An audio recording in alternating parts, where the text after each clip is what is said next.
with him, knowing that he knew every letter that came his father was getting worse, and he would not ever see him again. He has never seen a single member of his family in Chile since the day he was deported, aged 24. He has a wife and 2 daughters. None of them have ever seen their Chilean family, and even now he says that having 2 daughters, he is very reluctant to return to a country where he is still unsure that he would be safe. That night I was absolutely astonished, because to me this was just a friend with a Spanish accent who taught Spanish very well in the school where I worked.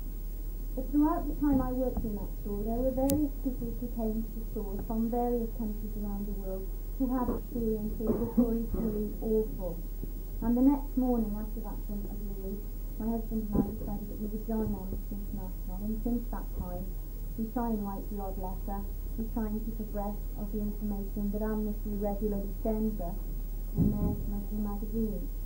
I must confess, sometimes I'm busy watching the television when I perhaps could be writing a letter and I forget all about it, so I'm by no means perfect. But I do try and write for people who have no other voice in the world than those people who write letters for them. And the thing I remember most is Louis saying that for 6 months in a cell on your own, when the only voice you have is that of your torturers telling you that members of your family are being tortured in the next cell, he had no hope and he felt totally alone. I think the most important thing about Amnesty is it gives people who have no other people to help them a voice in that they are no longer alone. Thank you.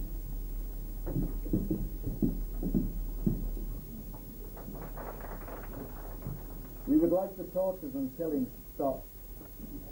Hundreds, if not thousands of people all over the world are prisoners of conscience. Men, women and children imprisoned for their peacefully held political views, their ethnic origins, or because of the language they speak.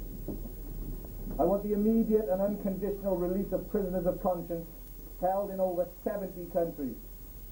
Ali Hamad Salih was tortured for his parents' opinions. He was 12 years old when he was arrested and interrogated in Iraq. A few days later, his body was returned to his family, showing marks of torture. Despite a universal ban on torture proclaimed by the United Nations, the practice still takes place in 1 out of 3 countries. Torture can take many forms. Stop! You have no right. Electric shocks, sexual assault, severe beatings and submerging in water and excrement are common. Psychological torture ranges from mock executions and threats to loved ones to deprivation of food and sleep, of hearing, seeing and feeling. You're under arrest for the breach of peace, an illegal gathering according to the terms of the Botswana Internal Security Act. You have the right to remain silent. Anything you say can and will be taken and used against you in court.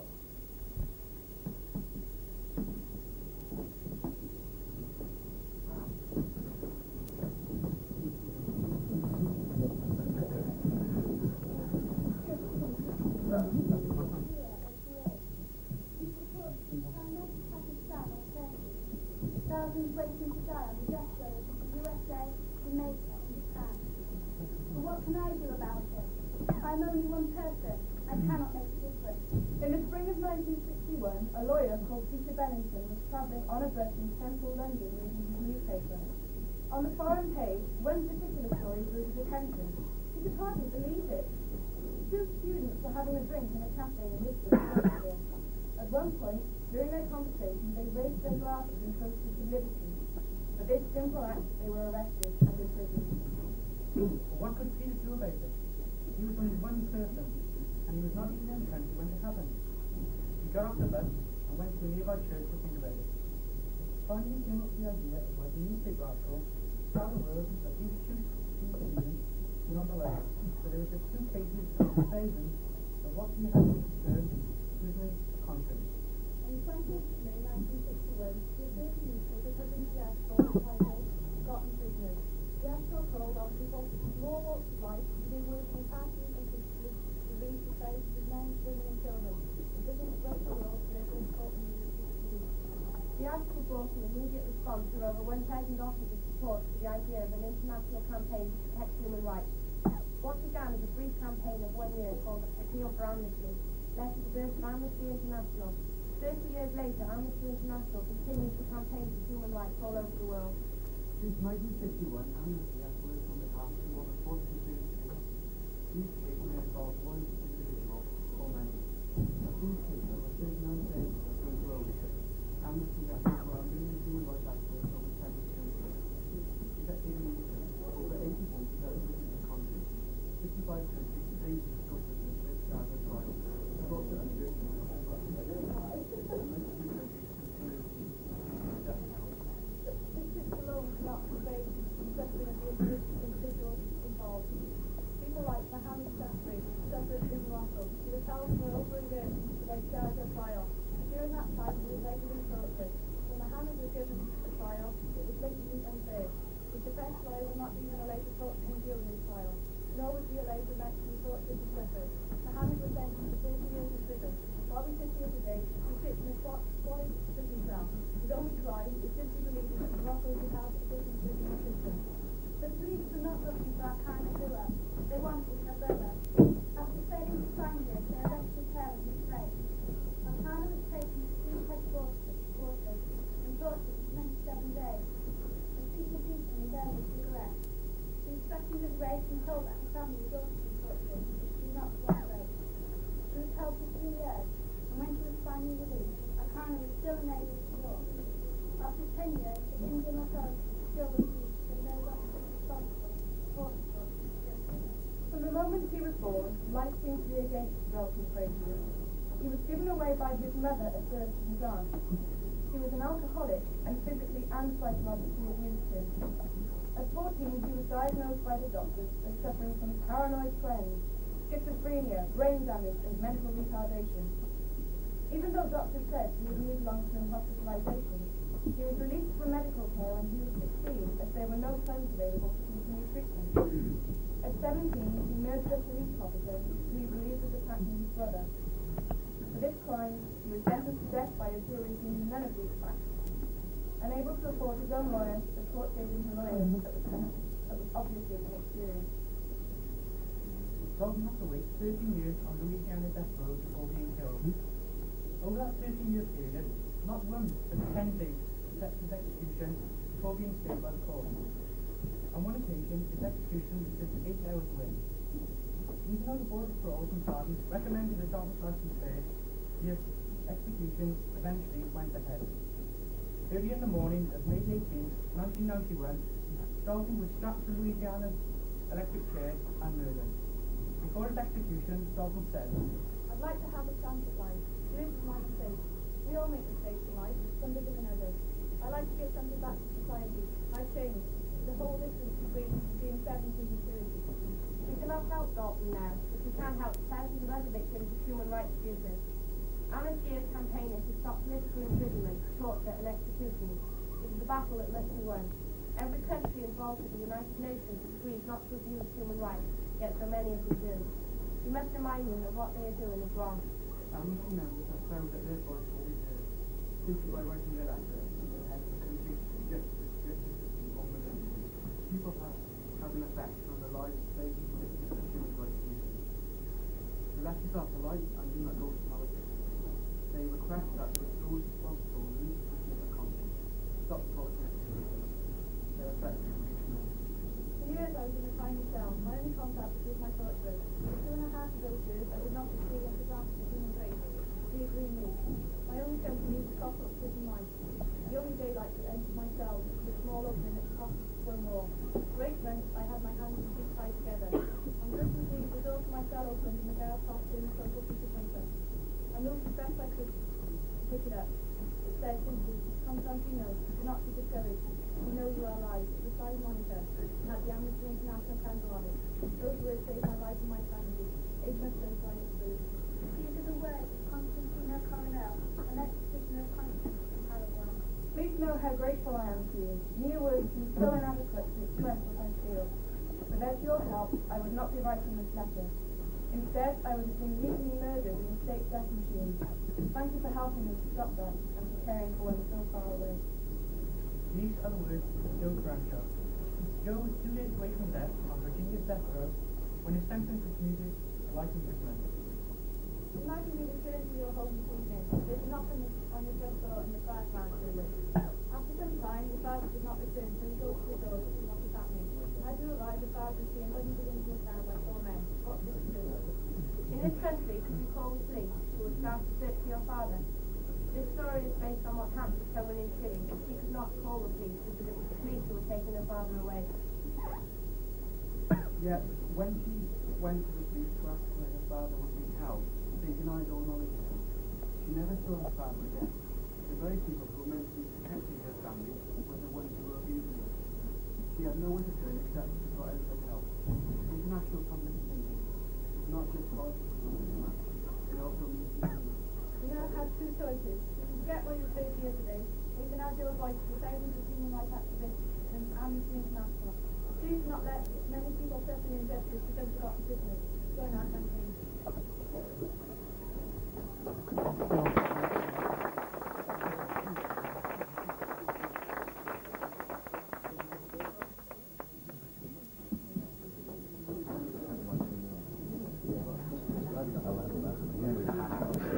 Oh, great, because you want to stand up there. Do you want to do it? If you want, yeah. Go on then.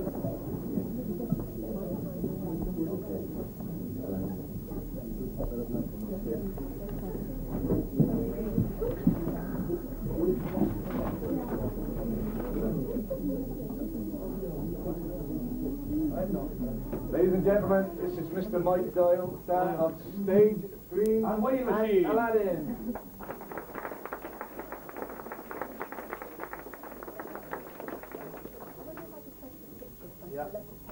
Just get that in the way. I'll be grateful.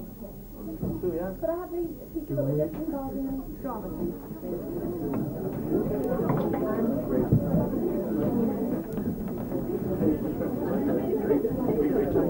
I didn't want to make it a very long time. Come in a bit and do something.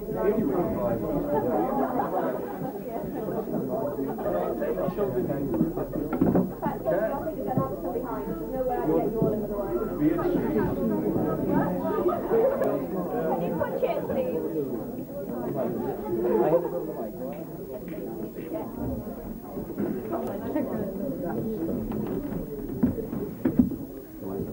I wonder if I could have some of you kneeling behind. I just need to get you all in. The ambulance side behind.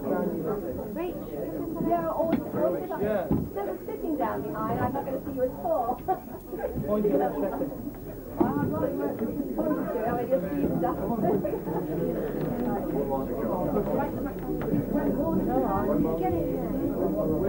Come on, I'm in your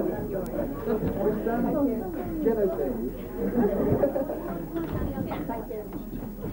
I'm sorry I didn't do it somehow. Okay.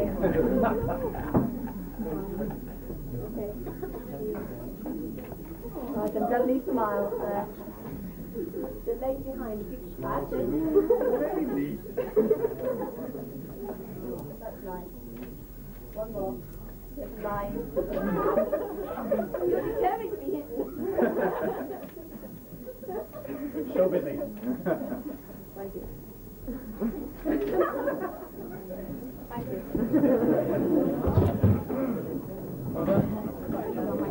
The idea was that you do it again and again and again. With more money for charities as it went on. All we wanted was to have some publicity. We wanted Mike Doyle in, his face on the cover, that was the sex symbol in the whole thing. Not just here's the photo, it's here for a few things. One, he's prepared to answer questions for yourselves on his career so far. He's very much an up-and-coming star, so a lot of stuff I'm sure he's got in mind here. And there's also an announcement that he would like to make is going to involve us, and certainly nothing I could possibly expect in my wildest dreams. He's got an announcement. Yeah, that's okay. Want to ring guy?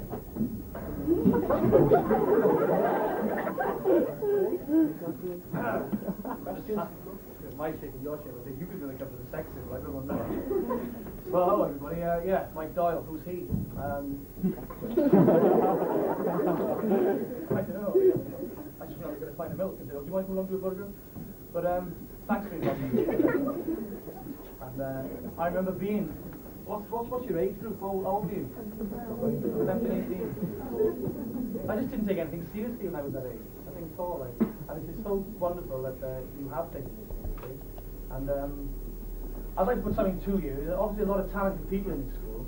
And it's a Catholic school, isn't it? Right? Yeah. I went to a Catholic school too, and we didn't have any Catholic people at all. The teachers were talented. Nobody was talented in my school. But this, I'd like to put this to you. I have a 5-piece band, and I do concerts all over the UK. And I'm in Swansea Grand on the 26th of April. I'm doing all sorts of things. How about it if I was to put something together to raise money for this, right? A concert. Instead of having guest artists on the bill like I normally have, you know, how about making it up with you people, and like you are actually on my show? You know what I mean? So it's like if any stand-up comics, anybody can play an instrument, whatever. I do a really professional thing with a 4,000 watt PA system and a massive rated lighting rig and all the business, and I'll sort of venue out. But I don't know if you're interested, but that's what I've got to offer you today. If you fancy that, of course, you've raised an awful lot of money. I would hope it would raise something like, you know, 100,000 type mark, you know, whatever. But it'd be really good for the school. I'll be honest with you, I'll give you no bullshit. You're 18, man. I'll give you absolutely no crap whatsoever. Right? If you want to do it, I'll try and set it up with my brethren, and we can go ahead and do it. So, could you tell me who here, who sort of stands up and tells jokes amongst you? Wow.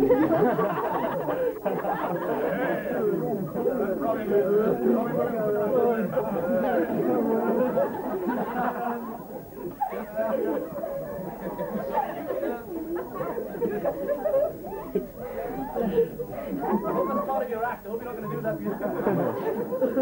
Yeah, so if I'm on the same wavelength as you, am I? Is this the type of thing that you have been doing? You've been like standing up in front of your own and doing routines, and, observational comedy, and da-da-da-da, taking the mickey out of everybody. And I suppose it's somebody that sings or does whatever. What I need is the help of... What do you do, my love? You do everything, yeah? Would you like to be part of something like that? To get the right venue? It doesn't really matter with a venue, you know? But if you fancy it, like, this is what I've got for you, you know? And guaranteed full audience, and we'll charge loads of money for people to come in, and make a lot of money. You got any questions at all? Or anything? Is anybody interested in doing anything in show business? God, this is just like looking at me when I was 18.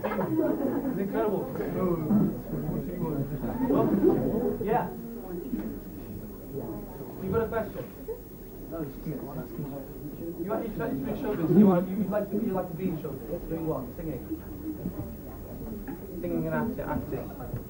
So you understand all about this equity card nonsense and everything? You understand about an equity card? And Well, I did the drama school. you go to drama school in September. Where about? Good. Good. Best of luck. Best of luck with that. So I know a lot of people who, well, most of the dancers and the pantomime with us all come out of stage schools and drama schools and all sorts of stuff. People do actually move on from there, you know. Is anybody else interested in like wanting to do tread the boards and all that? In a rock band, grow your hair even longer than his.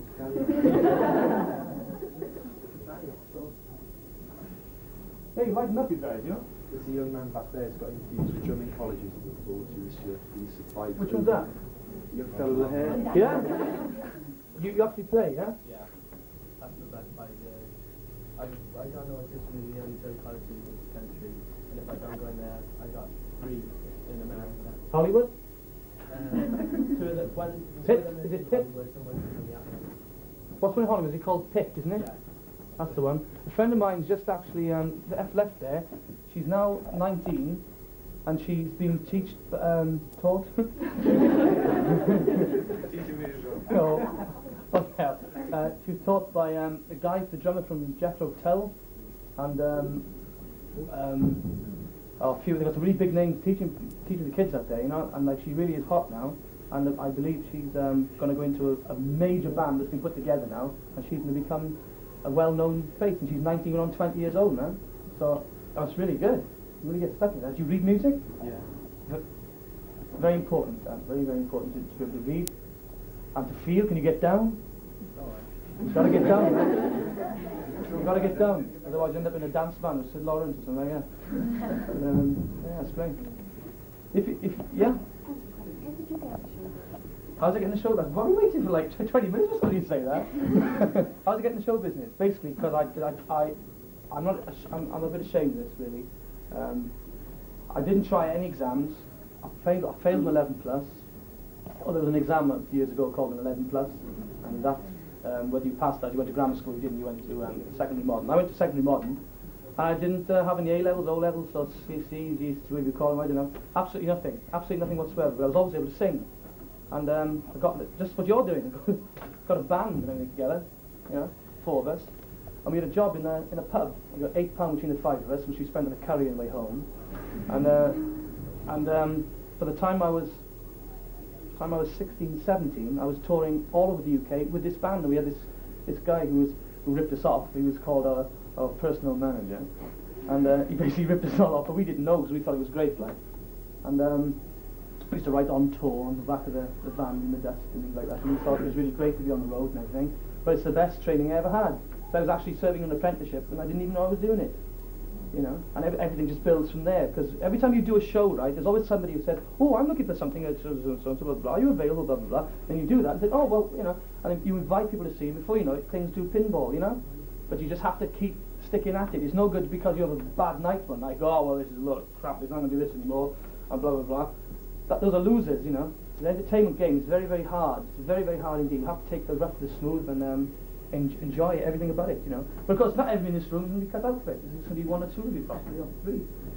Well, nobody will ever get through, but you have to really, really, really try so hard. I mean, you know, you come home crying some nights because, hey, you, man, when's the comedian coming on? You crap, you are! And you're up there standing on your own, like, thinking, looking at the clock, and you've got another 35 minutes to talk. Oh shit, man, you know. It's really great. Why didn't I pass my 11 plus? I'd be working in the bank or something.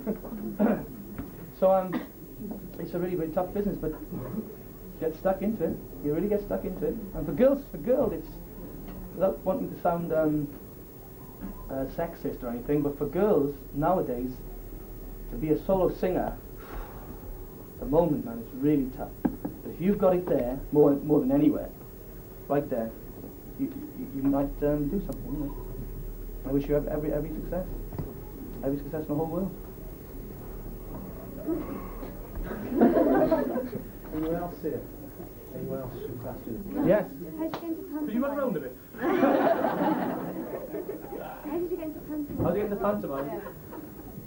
Well, funny enough, this is my first major pantomime. I did do a pantomime 2 years ago.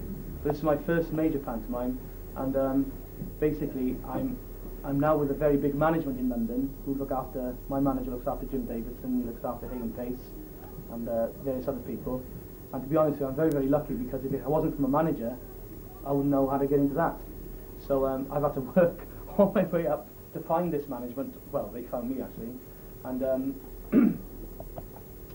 they've actually put me in there. But again, I turned up on day 1 for rehearsals in Putney in London, and Victor Spinetti was on there. I don't know if you've ever heard of Victor.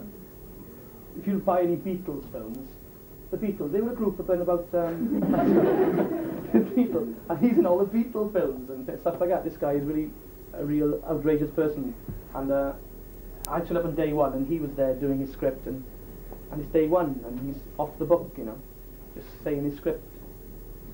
And I was the night before opening in Cardiff. Retest me on this, retest me on this. And even as I was going out there, you know, I was thinking, God, I'm never going to get through this, you know. So I don't know how the hell I got through it, but I thoroughly enjoyed panto. It really is a good laugh. Get paid loads of money for acting like a kid, you know. Like I've got a 2.5-year-old son, and I feel as if I'm my son on there, you know, being very naughty because I got a naughty part. Whatever. And somebody else asked me some questions. I see, I enjoy this, see.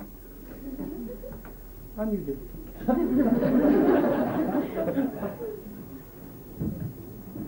Hey? Anything, I don't care. Go on, say it. Do it. Do it. Say it. Ask me that question. What? How does television compare with stage? Ah, hey, well, thank you for that windstruck interesting question. Yes, well, how does television compare with stage? Yeah, to be honest, it's nothing better than a packed house if you're lucky to get it. And you can ad-lib a lot, you know, because if I'm booked to do a show, I'm on stage for an hour and a half, which consists of, I do sound impressions and I do all sort of crazy things, you know, and I sing and all sorts of things. But on a television, I did my own series last year, and I found it very, very difficult sometimes because they'd say, right, you've got exactly 2 minutes and 37 seconds to say this. Well, how can you make something funny then, you know? It's very, very difficult. I do very much enjoy watching people like Lenny Henry, who are also, you know, big stars and things, because whatever they say, they get on television, you know? He says, I want to be able to ad-lib now for 15 minutes. And that's the end of that, you know? And cameras in front of me never really bother me. No. So, gone. No, but television is much tougher, and everything has to be precise because it's all to the clock. But yes, stage is much, much better. And of course, well, there's all sorts of stages. Nightclub, there's theatre, you see. There's all different variations of it, you know. There's coming to talk to schools, there's, which is my favourite. Sorry? Your favourite? Oh, coming here today on my day off. Anyway, getting back to what I said earlier, I'm very interested in doing something for Amnesty International anyway, and seeing that you've worked so hard, and this man here has really been, you know, singing your praises in the room there. And if you're interested, if you're not, I'd rather not do it, and I'll do it anywhere else, you know, with somebody else. But if you are interested and you are, you know, want to put some work into it, that means we have to have some sort of a production meeting. Forget being 18 for a minute. Forget being 18, 17. Are you interested or what? Yeah? Are you interested? Yes. Oh, I'm interested, yes. Yes? We can put this together as a sixth form. Yeah, it's a great opportunity you've been given. You know, we'll really give it the work side, you know. Fantastic. All on the bill, we have to get some press out of it, and hopefully, this is not a promise. This is, I mean, it probably won't happen, but it's worth like mentioning, you know. My office, as I say, look after Hale and Pace and people like that. I mean, I don't know, who knows, they might just, even if they just show their face, it would be great for them just to walk on and introduce it, like, and then we take it from there. You couldn't expect them to do anything. All you've got to do is get off your bottoms and do it. If you want to do, like, just tell a joke, I'm not going to embarrass anybody by saying, here he is, yeah, this is Richard Jones here, he's going to do 45 minutes on his own. Yeah, he's supposed to be a really funny person. So, it won't be like that. Tell a joke if you want to. Get up and play in my band, man. Get up and see that. Come and have a, you know? It's all mic'd up and everything, it's all a proper outfit. It's not Mickey Mouse or anything. Proper job. But, we could do it, couldn't we? When? As soon as possible. We start working together now. I'm going to give him all the... Good girl, when? Exactly, when? When we... No, as soon as possible. As soon as possible. I'm going to Australia next month. When I come back, I'll get working on it. That's if you really want to do it. You've got to really want to do it, alright? Really want to. You've got to be ringing me up in the house and going, hey, I got this brilliant joke, this joke, oh, this brilliant song, this song, what if I come on? I want to hear people that talk like that, like, you know? Because if you don't talk like that, that means that you don't really want to do it, like, you know? So you've got to be really wanting to do it, like, you know? Like, you know, like, you know. I come from West Wales, like, you know. Oh, yeah, sorry. Anyway. Thank you very much. Enjoy your company, and let's hope we can put this together. Congratulations on raising that money. Well done.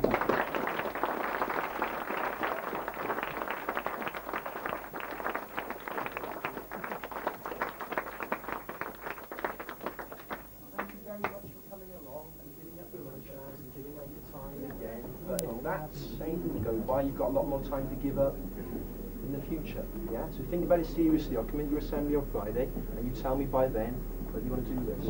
Okay? Thanks a lot.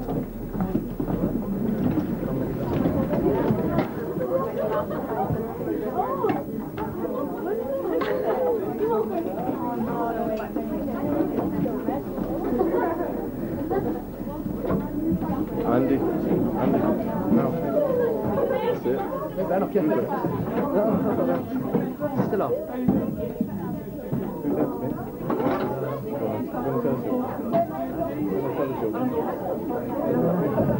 Who's that, Smith? I was going to ask him to cut his hair. I was getting ready for it, and then he pulled away.